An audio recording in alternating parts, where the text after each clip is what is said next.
Orang yang jelasin tentang power supply udah banyak banget, tapi ternyata sampai hari ini masih banyak sekali yang tetap salah paham tentang bagaimana cara memilih power supply yang tepat.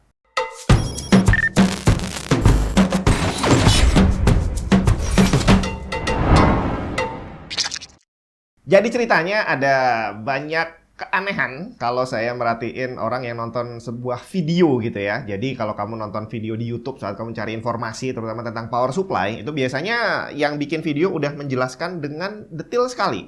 Tapi yang bikin heran adalah begitu masuk ke kolom komentar, itu banyak sekali pertanyaan yang sebenarnya sudah dijelaskan di dalam video. Kenapa masih ditanya juga? Apa tidak menyimak? Atau memang nggak paham? Kalau nggak paham biasanya disetel lagi jadi lebih paham. Nonton 2 atau 3 kali lah ya. Dan salah satu pertanyaan yang paling sering muncul, ini di tempat saya juga sama. Setiap kali saya bahas power supply, itu biasanya langsung muncul pertanyaan, Bang, power supply 650 watt cukup nggak buat ngangkat RTX 3070 misalkan? Padahal itu sebenarnya sudah terjawab di dalam video. Nah, kali ini saya akan bahas lagi tentang cara menjawab pertanyaan seperti tadi. Karena sebenarnya pertanyaan seperti itu nggak bisa dijawab deh. Karena jawaban yang muncul itu baru setengah jalan. Belum lengkap. Karena sebenarnya kalau kita bicara tentang power supply, kita bukan hanya bicara tentang kapasitas. Kapasitas itu hanya sebagian kecil dari sebuah power supply. Bingung? Lanjutin nontonnya. Salah satu GPU tercanggih di pasaran, Gigabyte Aorus RTX 40 dengan WindForce Bionic Shark Fan, meningkatkan static pressure hingga 30% tapi dengan noise level yang lebih rendah.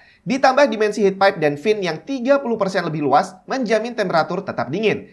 Teknologi alternate spinningnya membuat aliran udara menjadi lebih lancar dan minim turbulence. Tampilannya lebih cakep dengan mini display untuk real-time monitoring. Selengkapnya, cek link di bawah.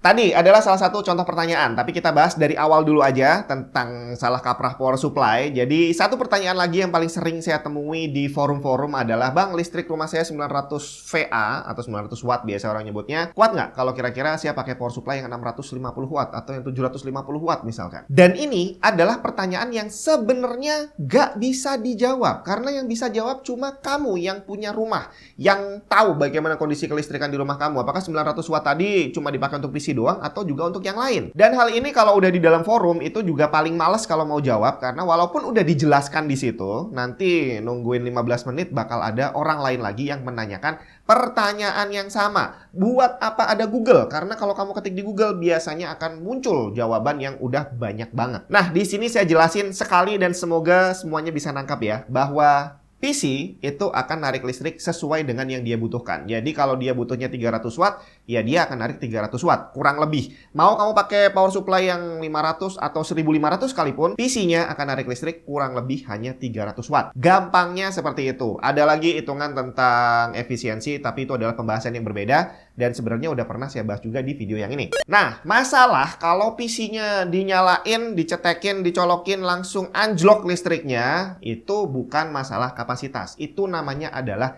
inrush current. Dan ini tidak berhubungan dengan kapasitas dari sebuah power supply, tapi berhubungan dengan kualitas proteksi dari power supply-nya. Proteksi apa? Proteksi terhadap inrush current pastinya. Soal itu saya juga udah bahas di video yang satu ini. Tonton sendiri. Nah, dan kembali ke masalah listrik rumah yang 900 watt atau 2000 atau 3000 atau terserahlah listrik di rumah kamu berapa, kuat atau enggak, ya balik lagi. Cuma kamu yang tahu. Mau cuma dipakai untuk PC doang atau sebenarnya ada AC 5, ada TV 20 misalkan, ada lampu 50. Nggak tahu. Nggak ada orang yang bisa jawab. Dan kalau sampai kamu ngeluarin pertanyaan seperti itu dan ada orang yang jawab, ya listriknya di situ dipakai buat apa aja. Gak usah dijelasin, karena itu adalah tugas kamu. Gak usah ngerepotin orang lain. Hitung sendiri, jangan manja. Nah, dari sini udah ada gambaran bahwa power supply dan kapasitas, daya listrik di rumah kamu itu sebenarnya ya berhubungan, tapi yang lebih utama adalah kamu tahu dulu bahwa 900 atau berapapun watt yang ada di rumah kamu itu dipakai untuk apa aja. Dan hitung, PC-nya kira-kira butuh berapa ratus watt, terus ya udah dikira-kira sendiri aja bakal kuat atau enggak. Pertanyaan kedua, yang tadi di awal udah disebutin. Power supply 650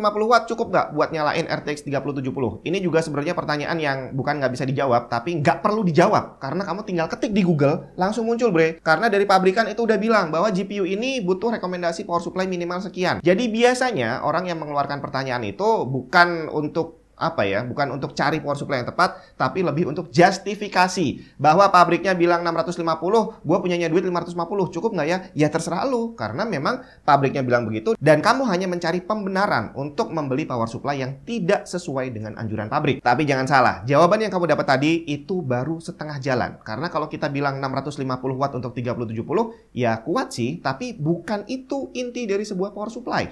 Saya udah sering bahas bahwa power supply itu bukan tentang kapasitasnya, tapi tentang kualitas proteksinya. Karena kalau kita lihat di pasaran, harga power supply 650 watt itu ada yang di kisaran ya mungkin 700 ribuan, tapi ada yang sampai 2 juta lebih. Apa bedanya? Kan kapasitasnya sama. Yang beda adalah sistem proteksinya. Proteksi terhadap apa? Terhadap gangguan listrik pastinya. Gangguan listrik ada banyak banget dan yang paling utama kita hadapi setiap hari adalah gangguan tegangan yang nggak stabil. Kadang naik, kadang turun. Jadi dari speknya yang katakanlah 220 atau 230 volt gitu ya, itu kadang dia bisa naik sampai 260 dan bisa drop mungkin sampai 150 volt. Dan power supply yang murah dijamin nggak akan kuat untuk menghadapi tegangan yang naik turun terlalu drastis. Jadi untuk bisa menjawab pertanyaan kamu bukan tentang kapasitasnya, tapi kamu harus tahu lagi kondisi kelistrikan di rumah kamu seperti apa. Apakah tegangannya stabil, apakah arusnya stabil, apakah sering terjadi mati lampu atau enggak. Dan itu yang akan menjadi pertimbangan untuk kita memilih power supply. Sama-sama kita pilih 650 watt sesuai dengan anjuran pabrik, tinggal 650 yang mana? Yang 700 ribu atau harus yang 2 juta? Semuanya tergantung dari kondisi kelistrikan tempat kita masing-masing. Udah sering dengar pasti kejadian PC kantoran yang pakai power supply bawaan casing yang mereknya entah berantah, itu ternyata dipakai sampai bertahun-tahun nggak rusak-rusak. Itu karena biasanya listrik yang ada di gedung-gedung perkantoran udah stabil. Power supply yang sama, begitu kamu bawa pulang ke rumah kamu yang listriknya kacau balau, ya hampir bisa dipastikan nggak lama bakal rusak. Dan kalau sampai rusak, kemungkinan bukan cuma power supply-nya, tapi bisa juga merusak part yang lain. Jadi kalau kamu nanya di forum nih, power supply merek ini bagus atau enggak? Pasti jawabannya bakal bervariasi. Ada yang bilang saya pakai 3 bulan meleduk, ada yang bilang pakai 3 tahun masih baik-baik saja. Itu bukan karena gacha, bre, tapi karena kondisi kelistrikan di masing-masing rumah akan berbeda. Saya ceritain pengalaman pribadi. Jadi zaman dulu di rumah saya itu listriknya dropnya lumayan parah. Jadi kalau pagi itu nggak mungkin sampai 220, cuma ada di kisaran 200-an, tapi begitu maghrib itu bisa drop sampai 160-150 volt. Awalnya saya pakai power supply yang murah, yang harganya 700-800 ribuan, dan itu setiap kali drop, yang biasanya lampunya agak redup gitu ya, itu biasanya PC-nya langsung restart. Atau kadang-kadang mati terus nggak mau langsung nyala. Harus nungguin lampunya agak terang baru bisa dinyalain. Dan itu berlangsung ya hampir setiap hari selama terjadi gangguan seperti itu. Sampai akhirnya saya coba beli power supply dengan kapasitas yang sama, tapi harganya 3 kali lipat kalau nggak salah. Dan ternyata begitu diganti power supply-nya, listriknya masih sama, masih drop, tapi PC-nya udah nggak pernah mati lagi. Dan setelah jalan bertahun-tahun, masih sehat-sehat aja. PC-nya masih sehat, power supply-nya juga masih sehat. Sampai akhirnya ya udah saya lapor ke PLN untuk segera dibenerin voltase yang naik turun tadi, butuh beberapa kali effort sampai akhirnya beneran bisa stabil sekarang. Dan kalau rumah kamu termasuk yang listriknya parah seperti itu, banyak yang akan menyarankan beli stabilizer. Tapi kalau stabilizer yang kamu maksud adalah yang harganya cuma beberapa ratus ribu, saya kasih tahu nih, performance-nya tidak akan lebih bagus dibandingkan power supply yang bagus. Jadi kalau power supply yang bagus itu dia bisa menahan drop yang sampai rendah banget.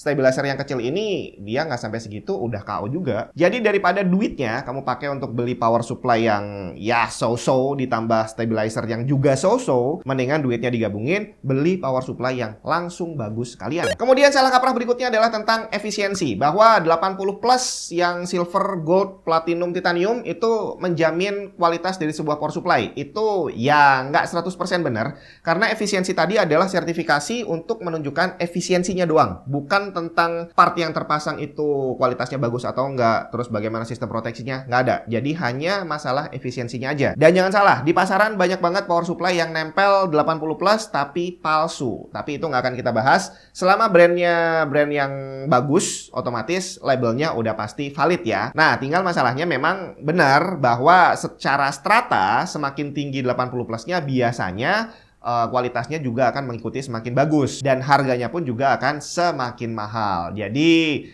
Kalau hanya berpatokan pada 80 plus, jangan. Tapi kalau kamu udah pegang dari brand yang memang ternama, maka 80 plusnya tadi bisa dijadikan acuan untuk gambaran kualitas overall dari power supply mereka. Jadi sekali lagi, ini dari pengamatan saya setiap hari mondar-mandir di forum, orang yang biasanya nanya tentang power supply, itu banyak sekali yang sebenarnya bukan nanya tentang pemilihan yang tepat, tapi lebih justifikasi untuk membeli power supply di bawah standar atau sesuai dengan budget yang pas-pasan. Jangan bre, karena power supply ini adalah satu part yang kalau sampai terjadi failure, dia akan berpotensi merusak part lainnya. Random, bisa motherboard, hard disk, SSD, VGA, semuanya bisa ikutan rusak. Dan masalah PC-nya cuma kentang, nggak apa-apa dong pakai power supply yang murah. Ya terserah kamu seberapa kentang. Kalau misalkan kamu beli PC harganya 4 juta, murah kan tuh? Terus kamu pakai power supply-nya yang harganya 300 ribu, dan kalau sampai meleduk, PC 4 juta hilang, worth it atau enggak? Karena sebenarnya bisa aja kamu dengan PC 4 juta, nabung-nabung sedikit daripada power supply-nya 300 ribu, tambahin dikit 700 ribu lah, biar lebih aman dikit. Itu bisa, tinggal kamu mau atau enggak. Nah, semoga aja dengan penjelasan singkat kali ini, kamu bisa lebih paham. Kalau belum paham, tonton lagi. Dan harapan saya setelah nonton video ini, kamu nggak lagi jadi orang yang manja. Jadi ada pertanyaan dikit, langsung masuk ke forum, bukannya cari di Google. Karena kalau di Google itu biasanya jawaban dari segala macam pertanyaan udah akan langsung muncul.